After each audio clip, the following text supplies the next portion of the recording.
Soup ಮಾಡೋದು ಹೇಗೆ ಅಂತ ಹೇಳ್ಬಿಟ್ಟು ನೋಡೋಣ. ಇದು ವೆಯ್ಟ್ ಲಾಸ್ನವ್ರಿಗಂತೂ ತುಂಬ ಹೆಲ್ಪ್ ಆಗುತ್ತೆ.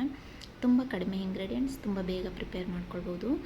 ಇದಕ್ಕೆ ಬಟಾಣಿ ಬೇಯಿಸಿರೋವಂಥದ್ದು, ಸ್ವೀಟ್ ಕಾರ್ನ್, ಕ್ಯಾರೆಟ್, ಬೀನ್ಸ್, ಉಪ್ಪು ಮತ್ತು ಕಾಳುಮೆಣಸು.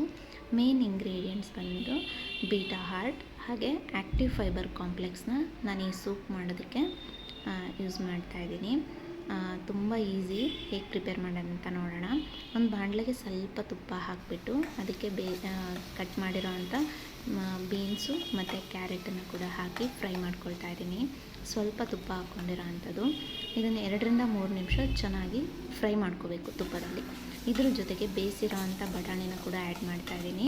ಆ ಬಟಾಣಿನ ಕೂಡ ಸ್ವಲ್ಪ ಉಪ್ಪು ಹಾಕಿ ಬೇಯಿಸಿಟ್ಕೊಂಡಿದ್ದೆ, ಅದನ್ನು ಕೂಡ ಇದಕ್ಕೆ ಆ್ಯಡ್ ಮಾಡ್ಕೊಂಡಿದ್ದೀನಿ. ಓಕೆನಾ. ಇದು ಸ್ವಲ್ಪ ಫ್ರೈ ಆದ ನಂತರ ಇದ್ರ ಜೊತೆಗೇ ಸ್ವೀಟ್ ಕಾರ್ನನ್ನು ಕೂಡ ಬೇಯಿಸಿಟ್ಕೊಂಡಿರೋದನ್ನು ಆ್ಯಡ್ ಮಾಡ್ತಾಯಿದ್ದೀನಿ. ಇದಕ್ಕೆ ಆಲ್ರೆಡಿ ಉಪ್ಪು ಹಾಕಿ ಬೇಯಿಸಿರೋದ್ರಿಂದ ಇದಕ್ಕೆ ಸ್ವಲ್ಪ ಉಪ್ಪನ್ನು ಆ್ಯಡ್ ಮಾಡಿಕೊಂಡ್ರೆ ಆಯಿತು. ನೀವು ಟೇಸ್ಟ್ ನೋಡಿ ಉಪ್ಪನ್ನು ಆ್ಯಡ್ ಮಾಡ್ಕೊಳ್ಳಿ. ಹಾಗೆ ಇದಕ್ಕೆ ಕಾಳುಮೆಣಸಿನ ಪುಡಿ, ಇವಾಗ ಕಾಳುಮೆಣಸು ಇಲ್ಲ ಅಂತ ಅಂದರೆ ಮನೆಯಲ್ಲಿರೋ ಕಾಳುಮೆಣಸು ಇರುತ್ತಲ್ಲ, ಅದನ್ನು ಪುಡಿ ಮಾಡಿಟ್ಕೊಂಡ್ರೆ ಆಯಿತು. ಅಥವಾ ರೆಡಿ ಕಾಳುಮೆಣಸಿನ ಪುಡಿ ಇದೆ ಅಂತ ಅಂದರೆ ಅದನ್ನು ಕೂಡ ಆ್ಯಡ್ ಮಾಡ್ಕೋಬೋದು.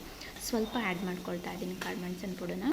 ಅದ್ರ ಜೊತೆಗೆ ಇವಾಗ ಬೀಟಾ ಹಾರ್ಟ್ ಮತ್ತು ಆ್ಯಕ್ಟಿವ್ ಫೈಬರ್ ಕಾಂಪ್ಲೆಕ್ಸ್ನ ಒಂದು ಬೌಲಿಗೆ ಹಾಕ್ಕೊಂಡ್ಬಿಟ್ಟು ಫುಲ್ ಸ್ಯಾಶೆಟ್ ಬೀಟಾ ಹಾರ್ಟ್ನ ಹಾಕಿದ್ದೀನಿ. 1 ಸ್ಪೂನ್ ಆ್ಯಕ್ಟಿವ್ ಫೈಬರ್ನ ಕಾಂಪ್ಲೆಕ್ಸ್ನ ಕೂಡ ಒಂದು ಬೌಲಿಗೆ ಹಾಕಿ ಸ್ವಲ್ಪ ನೀರು ಹಾಕಿ 1 ಸ್ಪೂನಲ್ಲಿ ನೀಟಾಗಿ ಮಿಕ್ಸ್ ಮಾಡಿ ಒಂದು ಬೌಲಲ್ಲಿ ಇಟ್ಕೊಂಡಿದ್ದೀನಿ. ಇದನ್ನು ಗಂಟು ಆಗದೆ ಇರೋ ಹಾಗೆ ಮಿಕ್ಸ್ ಮಾಡಿ ಇಟ್ಕೊಂಡಿದ್ದೀನಿ. ಹಾಗೆಯೇ ತರಕಾರಿ ಇದಕ್ಕೆ 2.5 ಗ್ಲಾಸಷ್ಟು ನೀರು ಹಾಕಿ ಅದು ಸ್ವಲ್ಪ ಕುದಿಯೋ ಟೈಮಲ್ಲಿ ಮಿಕ್ಸ್ ಮಾಡಿ ಇಟ್ಕೊಂಡಿರೋಂಥ ಬೀಟಾ ಹಾರ್ಟ್ ಮತ್ತು ಆ್ಯಕ್ಟಿವ್ ಫೈಬರ್ ಕಾಂಪ್ಲೆಕ್ಸ್ನ ಕೂಡ ಹಾಕಿಬಿಟ್ಟು ಚೆನ್ನಾಗಿ ಮಿಕ್ಸ್ ಮಾಡ್ಕೊಳ್ತಾ ಇದ್ದೀನಿ. ಇದು ಮಿಕ್ಸ್ ಮಾಡ್ಕೊಳ್ಳೋ ಟೈಮಲ್ಲಿ ನಿಮಗೆ ಉಪ್ಪು ಕರೆಕ್ಟ್ ಇದೆಯಾ ಅಂತ ಟೇಸ್ಟ್ ಮಾಡಿಕೊಂಡು ನೀವು ನೋಡ್ಬೋದು. ನಿಮಗೇನಾದ್ರು ಸ್ವಲ್ಪ ಉಪ್ಪು ಕಡಿಮೆ ಅಂತ ಅನಿಸಿದ್ರೆ ಸ್ವಲ್ಪ ಆ್ಯಡ್ ಮಾಡ್ಕೊಬೋದು ಉಪ್ಪನ್ನ ಕೂಡ. ಓಕೆನಾ. ಇದು ಒಂದು ಕುದಿ ಬರುವ ಹಾಗೆ ಒಂದು ಸ್ವಲ್ಪ ಹೊತ್ತು, ಒಂದು ಕುದಿ ಅದು ಬಂದ ತಕ್ಷಣ ಆಫ್ ಮಾಡ್ಕೊಳ್ಬೋದು. ಆಫ್ ಮಾಡ್ಕೊಂಡ್ಬಿಟ್ಟು ಒಂದು ಬೌಲ್ಗೆ ಸರ್ವ್ ಮಾಡಿಕೊಂಡು ಯೂಸ್ ಮಾಡ್ಬೋದು.